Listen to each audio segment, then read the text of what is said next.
Hello, welcome. Today's the day. Today is your day. Today is my day. Today is everybody's. Today's the day of I just got my kid to sleep. I'm Michael Palsack, and I'm going to start this off with a confession, I guess is the word you would say.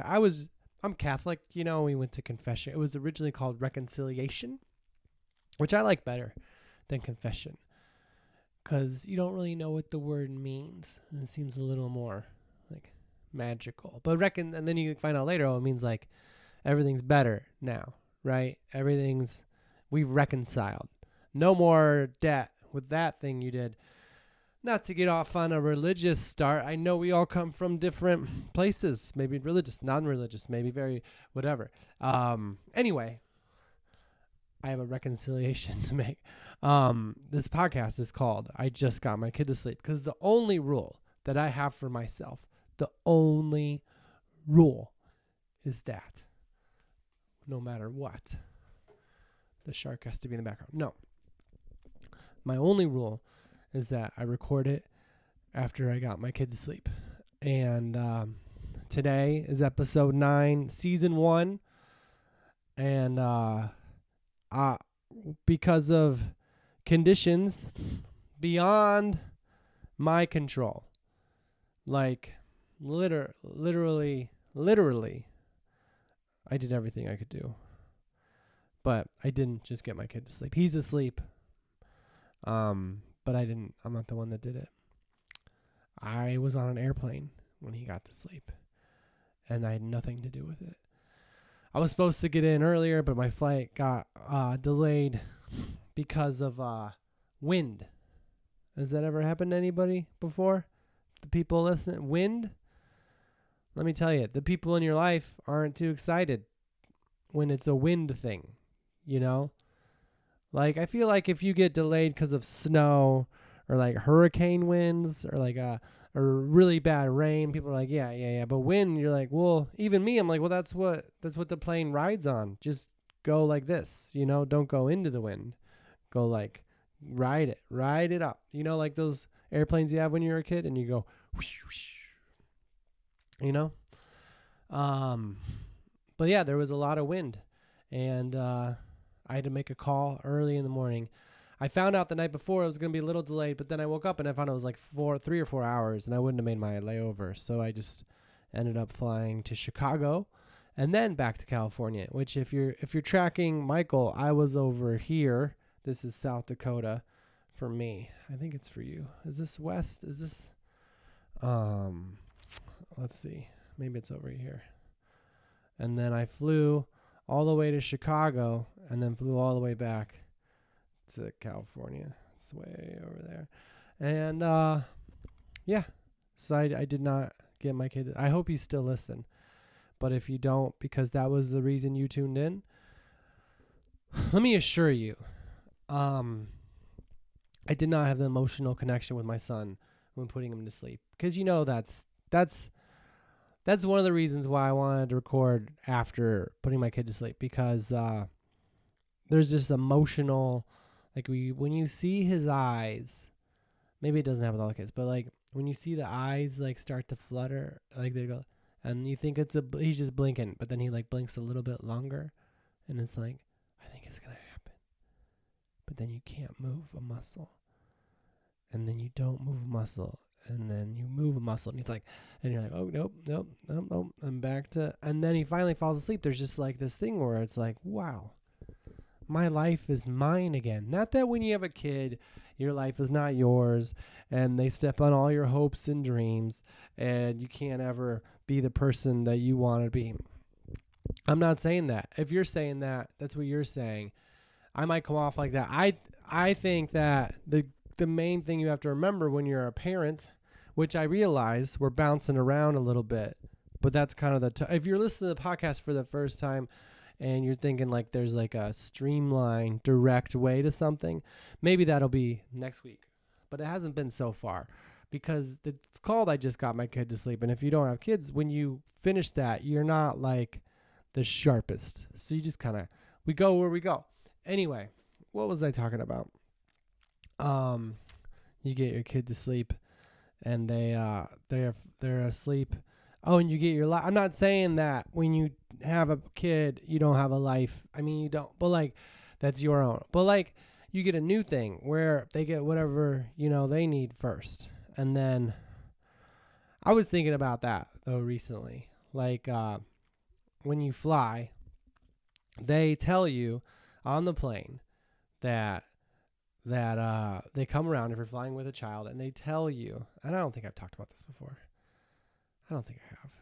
Man, how do people do this for years and know that? Like, imagine if you wrote for The Simpsons, right? There are 34 seasons now. I'm watching them. I'm on Disney Plus. I'm on season 20, whatever. And it's taken a couple years.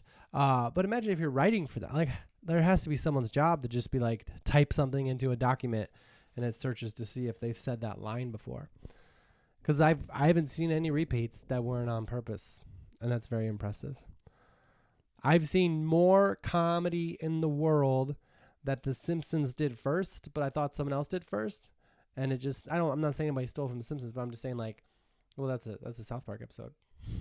The Simpsons did it first. There I am. That's one episode The Simpsons couldn't do, was The Simpsons did it first. I guess maybe that's why they did it. I should probably watch that episode. South Park made an episode about how The Simpsons did it first, and I'm talking about that episode. And because in my episode, I'm about to say something. And I was like, I've been thinking about this, and I don't know if it's come up before. But when you're on a plane and you're with your child, and and the flight attendant sees that, first off, there's a smile. Flight attendants always give a good smile to a kid. I think flight attendants are so nice to children, usually, because, like, they're already working. The flight attendant already is at work at their job. And I think they like to know that there's another person there that's working too, that's not getting paid, the parent. They're like, oh yeah, their life kind of sucks. I don't know if that's the real reason, but flight attendants always like a kid. They always like a kid. Except one time I felt like we were on a flight, and Jack was singing, and a flight attendant came over and said, inside voices, when we were up in the sky. And he wasn't like screaming, singing. There was a tone to it, but it wasn't like kids have a wonderful way of, when they are in this mindset of, I'm having fun, they can just sing and be so free no matter what the situation, without any sense of like other people. And then when it's their preschool graduation and they've been working on a song in school, I mean, that's what kind of they've been doing at home, and it's their turn to sing. It's just like, or like their Christmas pageant show or whatever. It's like, I mean, I personally, if I was directing those, and I've never directed anything professionally like that. And that is, you're working, but if I was asked to direct like that young of a Christmas thing, I would be like, here's the song we're doing. All right. And it'd be great if we could all sing that song. But if you forget the song, make noise, move your arms, do a thing, make it your own. Because as a parent at a Christmas presentation by children or a graduation, you just want to see them do something. I mean, it is kind of fun to see like the little like not even like deer in headlights because they're so young. There's this like honest, natural reaction of like, why are people looking at me right now? This is weird that people are looking at me. It's like they're literally thinking that while they're trying to do the show that they're supposed to do.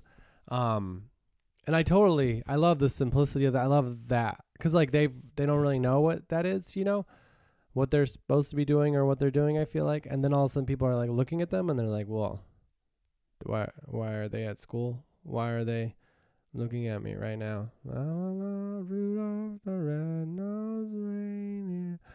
Why are the parents here right now? Are they the teachers now too? Had a very shy. My kid has his during the school day, so it could be very extra confusing. Shining. Why?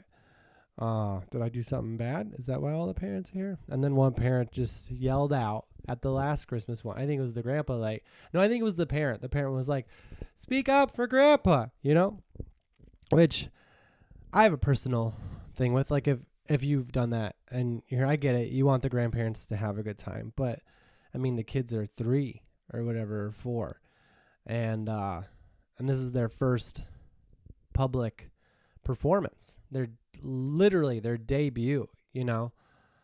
Grandpa can enjoy it however he wants to, but let's not give notes in the middle of the I did plays in college because it was fun, and I hadn't found stand-up really. You can't really do stand-up in college and be in college. You got to go out and go to places where college kids aren't, and I just wanted to be in college, so I did plays. That's something about me. Listen to that.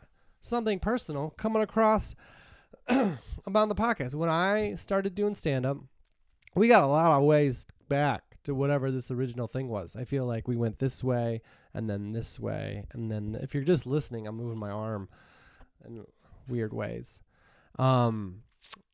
When I was in college, I started doing stand-up. I went up during the summers. But then when I was in actual college, I went to school in Cincinnati at Xavier. I think they claim me. I would claim me if I were them. I'm trying to... The most famous alum are are basketball players, for sure. Like David West and Brian Grant. And probably really smart people that I don't know. I think there was a guy that worked for Adobe or something. Or maybe it's Mr. Adobe. I don't think so. But comedian-wise or actor-wise, Brendan Jennings, who you may know from a lot of great shows, I think you should leave is what it's called with Tim Robinson. He's in that. He's probably the most successful. Not to rank, but he's as an actor.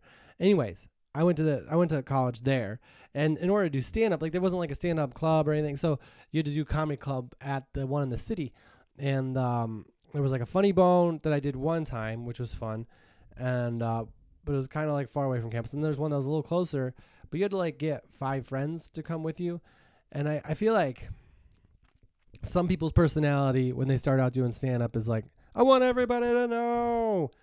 It's this is going to be the best ever. It's I just imagine there's a mayor and there's a huge ribbon and they're cutting it. The career begins and everyone applauds. I kind of wanted to sneak my way into it because I think there was just this sense of first of all, if you don't have anybody come, when you start, how you're doing. It's just how you're doing. People aren't laughing because they know you, and they're not laughing because they don't know you. And also, I just feel I sensed it even then that it was kind of a trick, to get people to come to the comedy club. And even though it was free tickets, but I think they make you buy food or something. I just felt it was a trick. And I didn't want to be a part of that, even though I really respect that club and I like it a lot. I recorded my first album there. But that's why I didn't do it when I was in college. In college, I did plays and some improv sketch stuff. And then I just did it during the summers because I wanted to be a college kid when I was in college. I know that, maybe this podcast would have started 6 months earlier if I had started doing it in college all the time. But I didn't do that. So that's where we are. I just took a drink of water. I'm going to start, including the listeners, not just the viewers. So anyways, where I went to college was that. And I did some plays. And, I lost that, what I was saying there. And that was my debut as a performer, really. And kids, when they debut, I feel like I was going to say something about my alma mater. When people will come and they know you, they might laugh because they know you, and that you can still sense it. And I liked it. In college, dude, that people would come out to our plays and stuff and laugh because they knew you, but it was just you felt like it was different.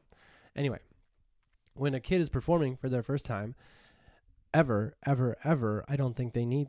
So in college, when I did plays, I always find it, everybody, to whoever is listening out there. I'll find what I was going to say. And you're in safe hands, I think. And if not, I'll try to play it off like I didn't forget. I just did not play it off like I forgot what I was going to say.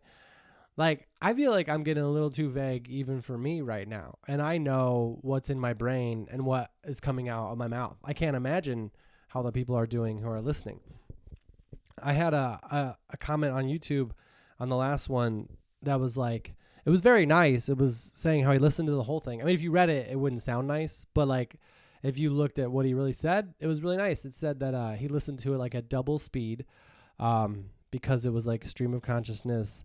And then he said something about meth fueled, which I think is rude to the meth people for sure. Because I don't know. First off, how do we know that all the people that do meth are like, bouncing around? I would think that maybe a parent who just got their kid to sleep might be a little more frazzled. I don't know though. But also I don't think we should make fun of people that do drugs anymore in that way. I don't think we should like call our friends saying they do drugs if they don't do drugs, because I don't know, I live in a city and there's people that do drugs and they don't have homes, and I've never driven past them and been like, that's hilarious. So I don't think it's okay. But if you're listening and you do it, like, I'm not calling you out and being like, you're a bad person. You don't like those people. That's why you do it. I think that's the problem with like the dialogue, and people get so offended about political correctness. I feel like what I'm going to say right now is like not necessarily the punchline of everything I'm saying, but it could be the real crux of where this episode lives. And what it means in the world. The crux, that's not a word I use. John Kruk was a baseball player, but crux, the crux. Is that like you use words sometimes and you're just like, what is that? What's a crux? A crutch? I always think of a crutch and it holding up the thing. But I have really, really large tonsils too, by the way. I don't know. That came out weird. But I went to the doctor a couple weeks ago because my throat hurt, and I thought like I was dying. Not like dying, but I was like, is it going to close up? Because it just felt like it was this. And they're like, no, you just have really, really large tonsils. Has anybody ever told you that before? And I was like, yeah. I guess they used to take them out. They don't take them out anymore. I wonder, there must have been a surgery that didn't go well. I was just watching an episode of Seinfeld where like George had to get his tonsils out and he didn't even get ice cream. I think because the tonsils grew back or something. Maybe that's why they don't do it, because they grow back. Anyway, I feel like I could talk fine. I've been on the road, Usually when I'm on the road, I sleep a lot, but I did activities. We'll get into it later. But I think the crux of where this episode could live is the reason why people get that, why political correctness and sensitivity, and people get a lot of backlash for being like, treating people like they're delicate little whatever.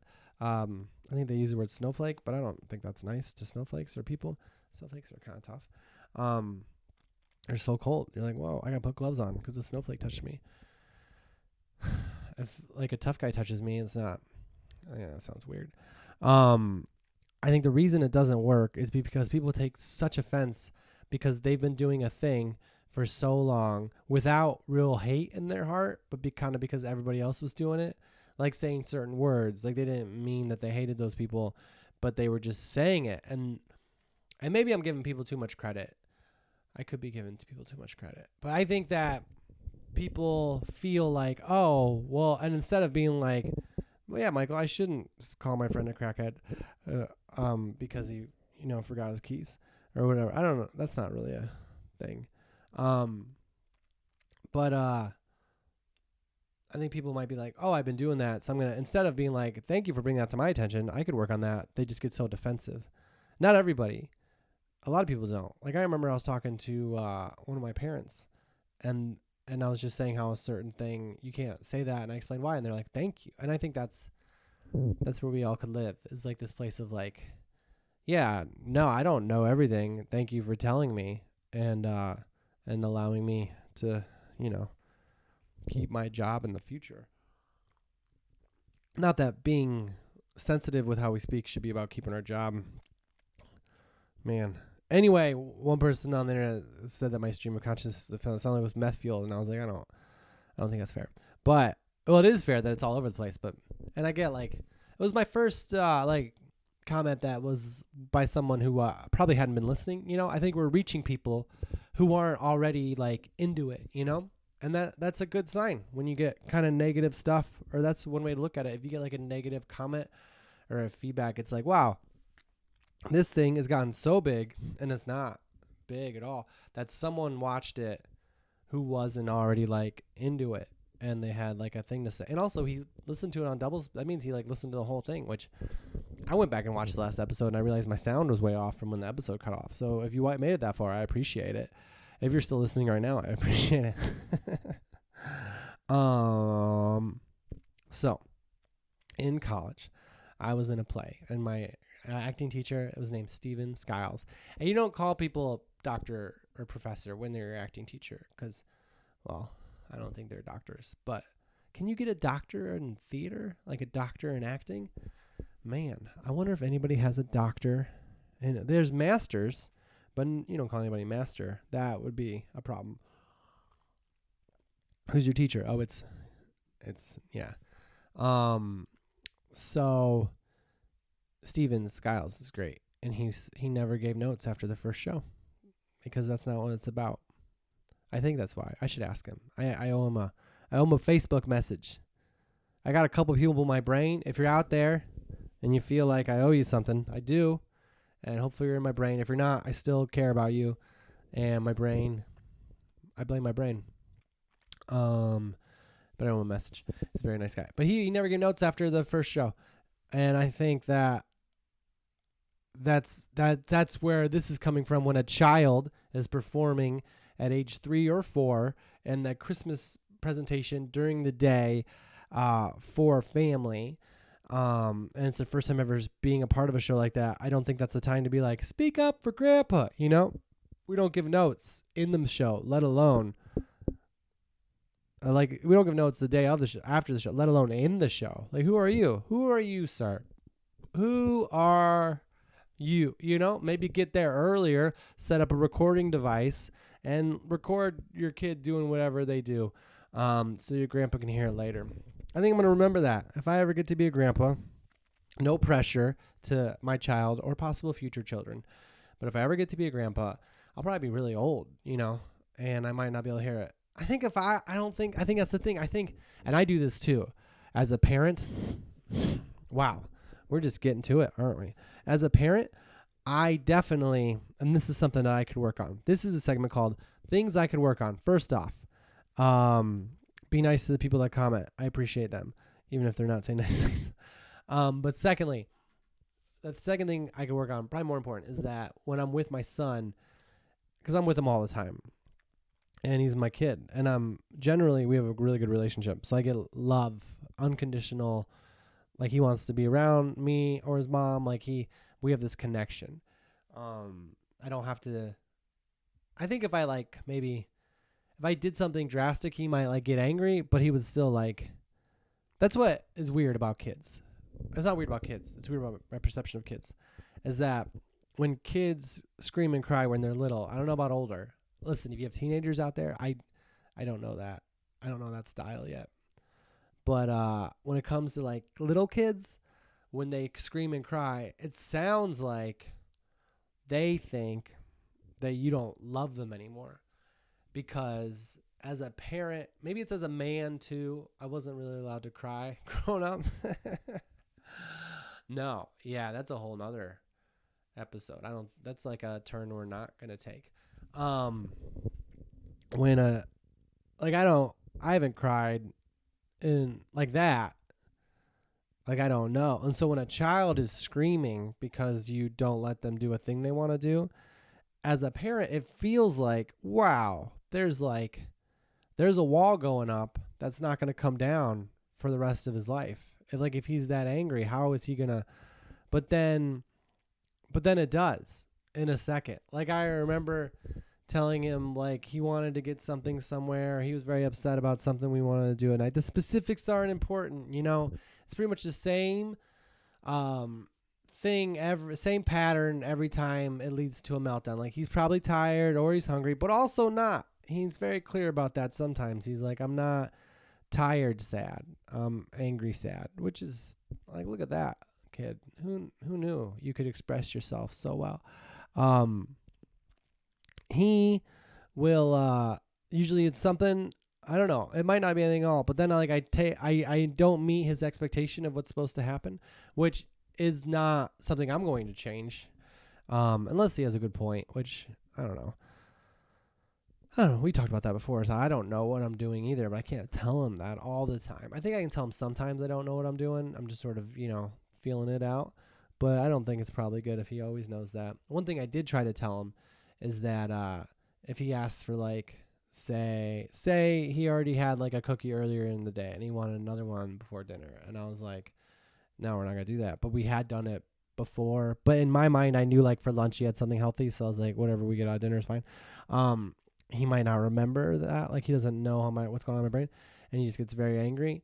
And then I just say like, hey, we don't need this to be happy, like you can be happy without it. And then he doesn't really accept that. But there have been other times when I ask him before he has a breakdown, like I say, do you need this to be happy? And his instinct is to be like, yes, I do. But he's learned enough to change the words and be like, no, I don't need this to be happy. And then sometimes I'll give it to him because I think that's when you get anything in life, I feel like, is when you don't need it. Like you need like money and food and all that stuff. But if you like need it, it's hard. It's so hard. Because even when it comes, you're like, it's not enough, whatever. And we just got to take a breath, and whatever. So anyways, kids scream and cry so much that if I were to express myself like that, like it might be my last day on earth, if I was that sad and angry. Maybe not that, because you feel better when you cry, which I think kids know that too. Instinctively, they let it out and then they move on. Like I've asked him when he's like having a breakdown and he's screaming and crying. Yeah, and I just look at him and say like, hey, I love you, right? And he's like, yeah. And like he knows that me saying no to something isn't about, which I heard you're not. I mean, parents of like multiple kids would like this past week, someone was like, not reprimanding me, but just sort of saying like, you have to yell at your kids, and they have a lot of kids, and they're older too, so I think it's different. I don't because I didn't like it when I was a kid, and I think there's other ways around it. One friend said that she finds a way to not say no, like she'll just distract them from the thing, which that's tough. You have to have a lot of words and things to distract from, I guess. But when they're so little and they don't know things, maybe it's more appropriate to not introduce like complete rejection from the person they love. But I would be like, hey, I love you, right? And he'd be like, yeah. So like, I think that's good to know as a parent. Maybe you already knew that if you're a parent, but I think anybody in life really, that if someone's going through something, it doesn't mean they don't love you. It just means they're experiencing an emotion about a situation that you might be a part of, but that's not really your problem.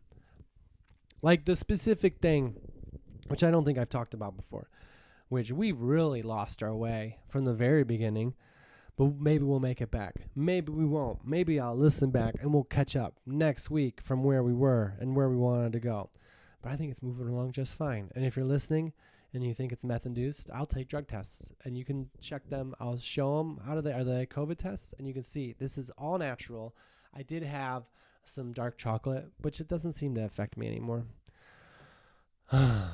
And I had a little bit of a probiotic drink, Kavita, which I think is my favorite thing because it's like pop, but it's supposed to be healthy and has less sugar, and it's really, really good. And I don't know if it's got probiotics in it, which could like cure cancer. I don't have cancer, but I mean maybe, I don't know. I don't think I do. I feel pretty healthy. I eat. I feel like that's the biggest thing. They always ask me like, are you hungry? And then they know you don't have cancer. Yeah. So that's the thing. I was at a show last night, or no, it was Friday. What am I even saying? And there was this smell of like burnt toast, where people were walking out from the comedy club, and the guy was like, "Do you smell that? Or am I having a heart attack?" And it turned out that there's a pizza place up top, and that was what the burnt smell was coming from. But that's got to be scary, to smell burnt toast and be like, whoa, is this the end? Do I got to go to the hospital? Or is someone neglecting food? Like either I'm gonna have to make life changes, be in the hospital, or someone's bad at making a simple food item like toast. It should have been something different, if you smell like, I don't know what it could be. I don't know if you can tell, but I didn't think that part through before I started talking about it. So that's kind of the theme, isn't it? Jack wanted chocolate milk because we had some, and I gave it to him. I think I might have talked about this for sure a couple weeks ago, but I don't think I did. And then he wanted it again before he went to sleep. And I would say he brushed his teeth, but I brushed him. At what age do they start brushing by themselves? When he was younger, he was brushing, but then we went to the dentist for the first time, and they're like, well, if you could just check afterwards. And that slowly evolved into me brushing his teeth. And I floss them too. You get those little handle things and you get in there. I will tell you, as a parent, there's so many ways to look at what you're doing in a not a right way. But what I like is the things that are work. And when you get one of those floss things and you get into the back teeth and you can feel it go up and then go down, it's just like, wow, I'm doing something right. No matter what happened today, I got that stuff out. There's nothing usually in there, but it's healthy. But yeah, I feel like he does less for himself now than he did like 2 or 3 years ago. That's not true, but kind of. I feel like when they're first learning how to do stuff, they get so excited to do stuff. They get dressed. He would get dressed. Things would be on backwards, shoes. He put the shoe on the wrong foot all the time. He wore the shoe on the wrong foot so many times, and he would just scream if you tried to switch it, which it was like, sometimes I would, and sometimes I wouldn't. But it made me think, like, maybe I'm doing it wrong. He wore the shoe on the wrong foot so many times, and we'd go to the zoo, and he'd, run around, and it got to the point where I was like, maybe he's right, because it didn't notice it at all. Maybe we all should do that, just, move them back and forth. I don't know. But now it's just, I kind of do it all again, and I think maybe when he goes to school longer, he'll figure it out. It's all a phase. That's my theory. If you have your child and they're doing something that's not completely dangerous right now, or in the next couple minutes, it's probably a phase. It'll probably go away. You don't have to call attention to it. It's fine. I don't really know what it is you're going through. You can send me a message and I can tell you whether I think it's a phase or not.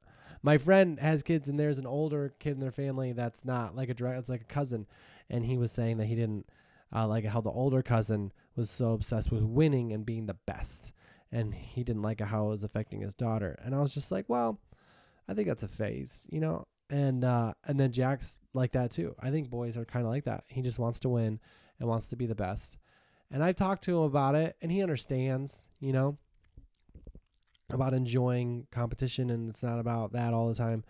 But also part of me doesn't mind like you don't want to feel angry or sad all the time if you don't win. But if you value, if you ever played a game with somebody, like a board game or a video game, something that's not high stakes, and they don't really care whether they win, they're just doing it, and not even they're doing it and having fun doing it. They're just kind of there to socialize. That's not my style or the way I was raised.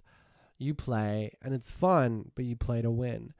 And unless there's someone who can't win because they're so little, you help them along and then they get to feel good. But we all know who would really win if they could. And it usually, I don't know. Anyways, I was talking about Jack and his chocolate milk. So he asked for chocolate milk. Oh yeah, because I do everything. And I just brushed his teeth and flossed.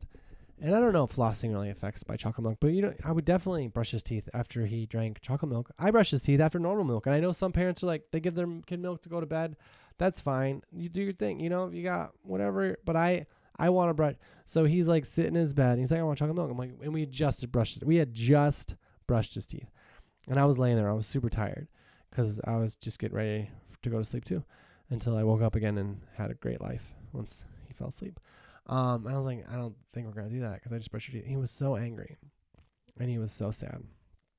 And he was just screaming and crying, and I kind of like it when he does that, because then I know that like I'm covering that part of being a good parent. Like, I know that I'm really good at like listening to him and trying to really see where he's coming from on stuff. But I know when he's like screaming and having a meltdown or a fit or a temper tantrum, it's like, oh wow, I'm good at that too. I can withstand this fire, you know?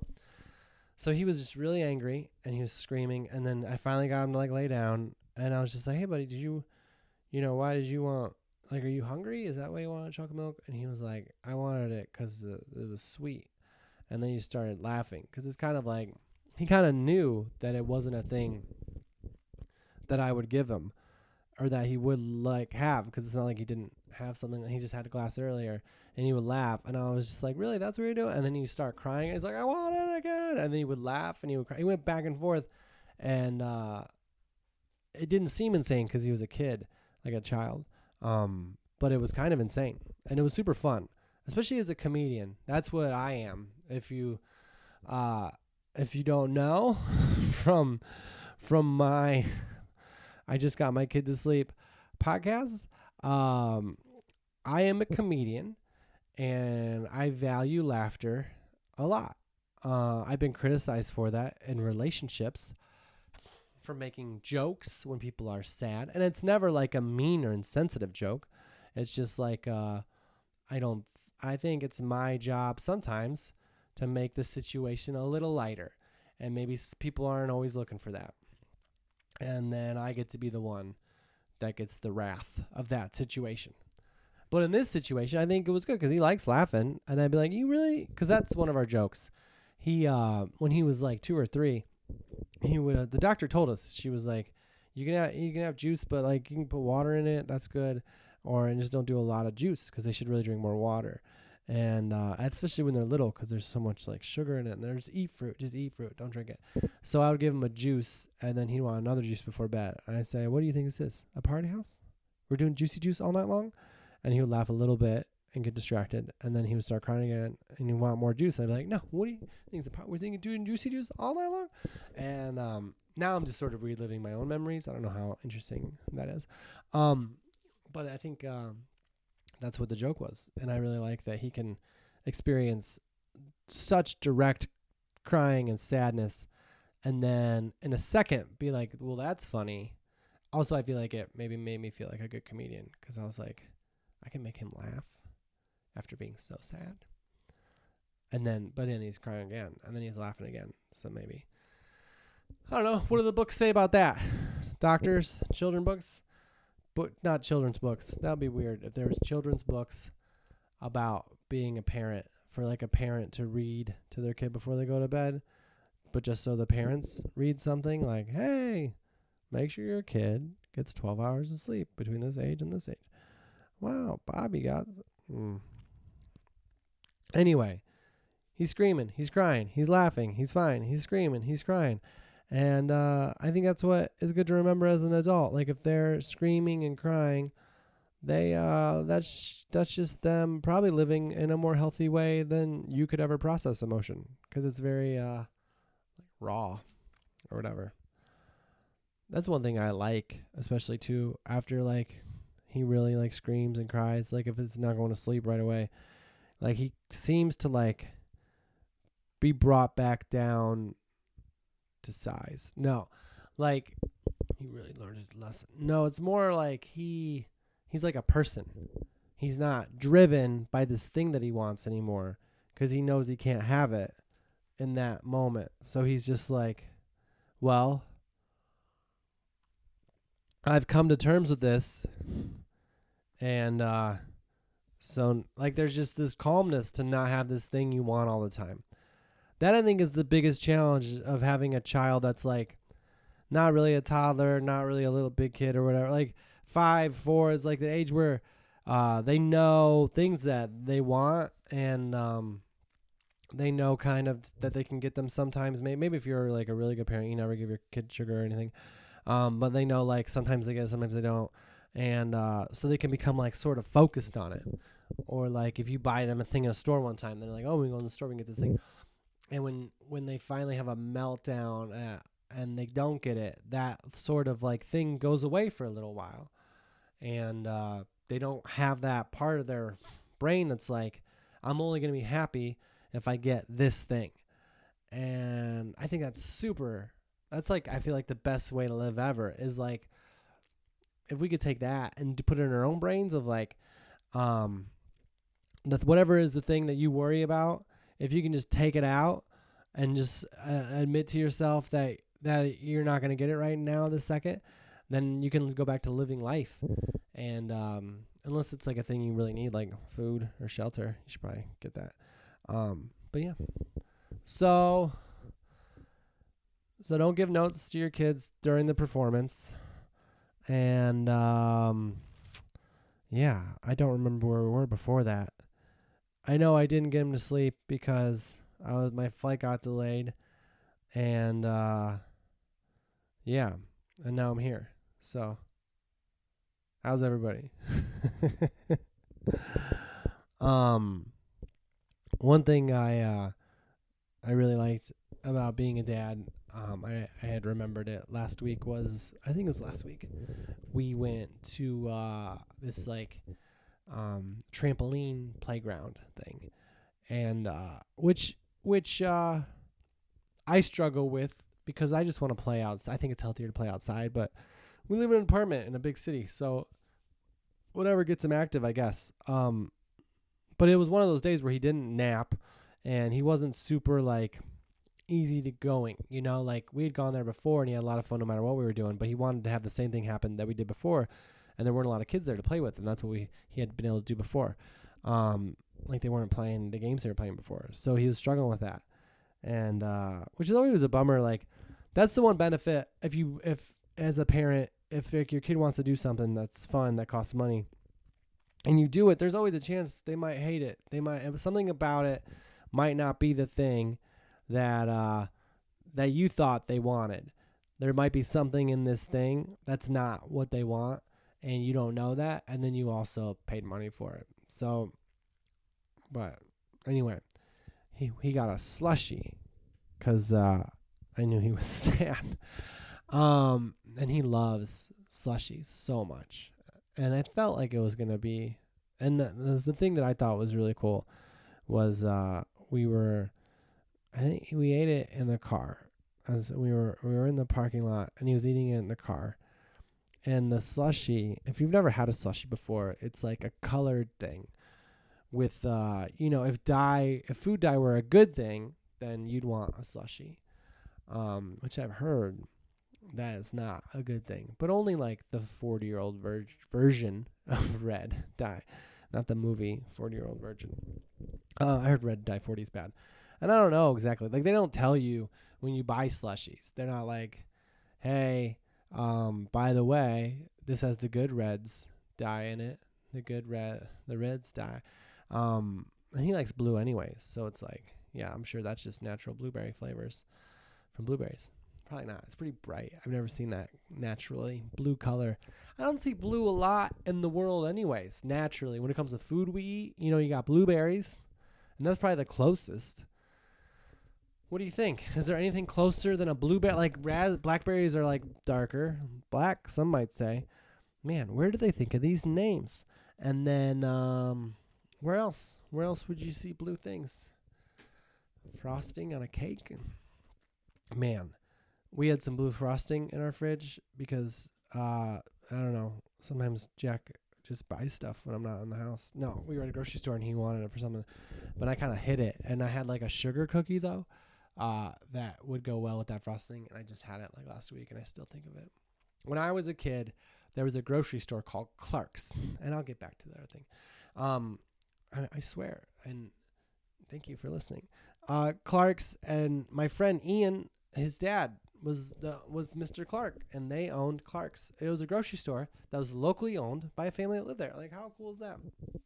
You never see that anymore. And the best part about Clark's was, as a kid, if you went grocery shopping with your mom or your dad, I guess, but it was more than mom, you could go to the bakery and they had like a cookie kids club. A cookie kid is Kiki is like a name, Kike Hernandez. A cookie kids club. Kike Hernandez is a baseball player for the Los Angeles Dodgers currently. He started off slow, but I think he's coming on. And the cookie club, originally, I think the first time we went there, it was just like a kind of a smaller cookie with no frosting on it. But then,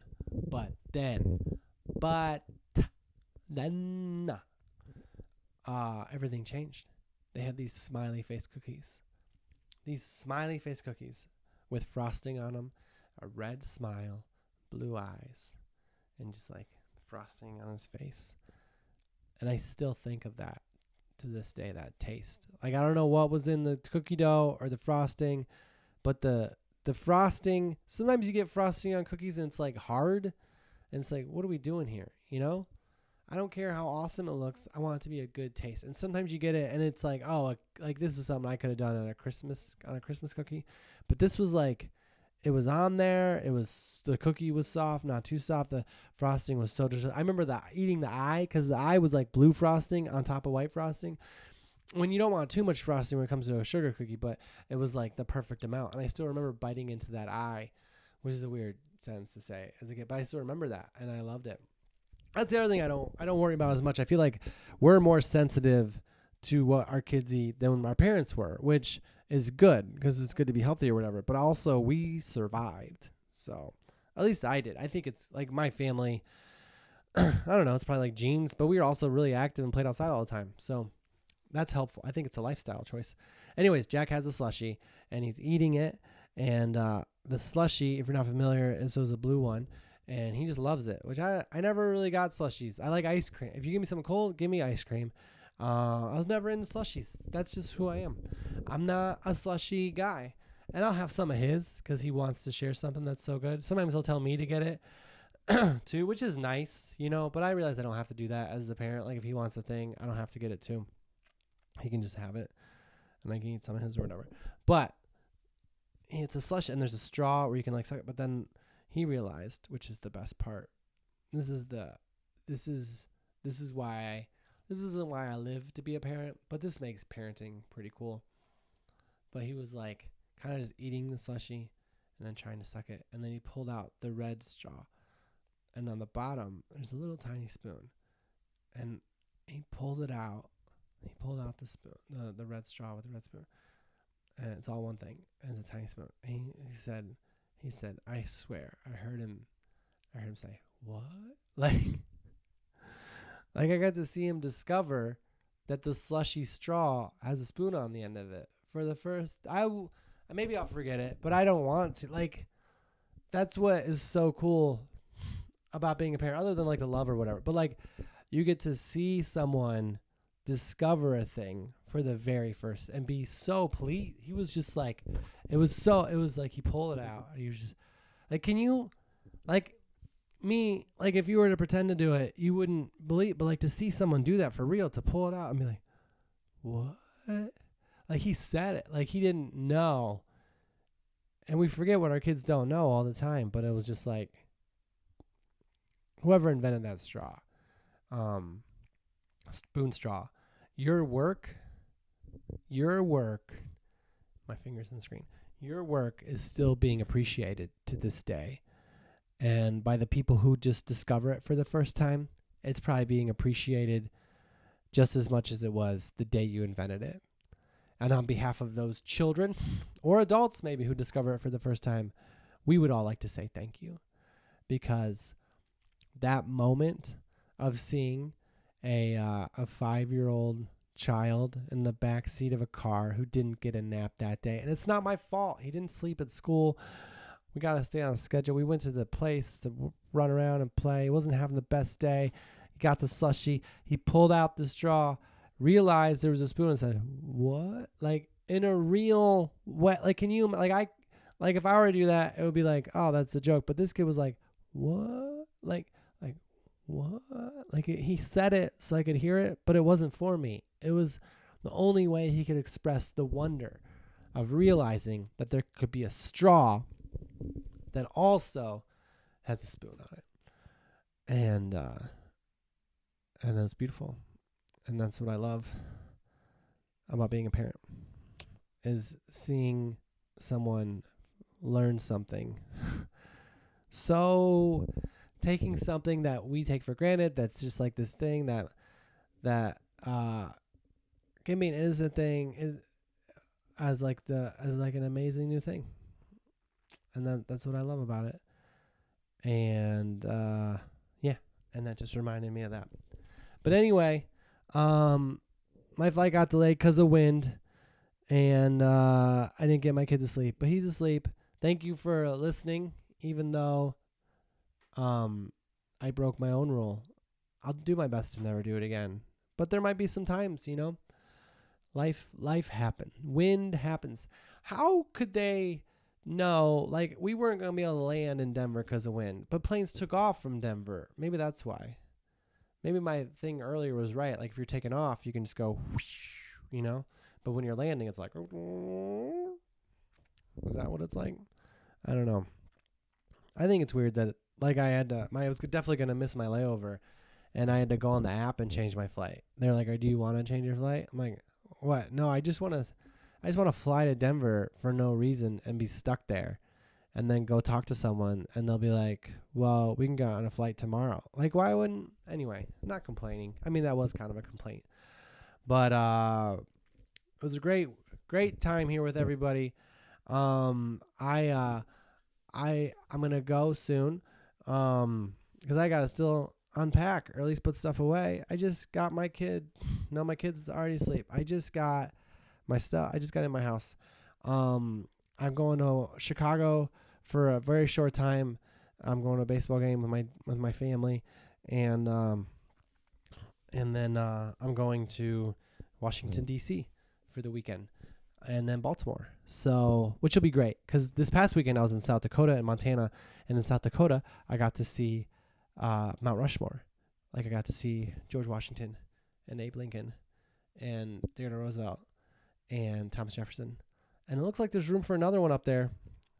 I don't want to start something, but it's a big mountain, and I think they could put another one. And with our technology, they could do it in like nothing, I'm pretty sure. I went at night, and they're open, like they close at a certain time. So, but it was weird just looking up at these huge faces, and there was like a cloud, and the light kind of put their shadow on the cloud, and it was just like, I think this is when they come to life. If this was like a movie about Mount Rushmore coming to life. Anyway, I got to see those statues, and now I can go to D.C. I don't know if I'll go to memorials, though, or those, because I think I just want to go to the Smithsonian. If you have any Washington, D.C. suggestions, let me know in the comments, or at Michael Palasak, P-A-L-A-S-C-A-K, because I'll be there, and I like to do things now. Thank you. This has been the I Just Got My Kid to Sleep podcast version, where I just got back from the airport because of the wind that delayed my flight. And thank you, everybody who listened at normal speed or double speed or whatever speed. I'm not on drugs. I shouldn't even make a joke. Like, I'm just saying. Yeah, I'll see you the next time, which is usually the Monday nights, after I get my kids to sleep. All right. The end.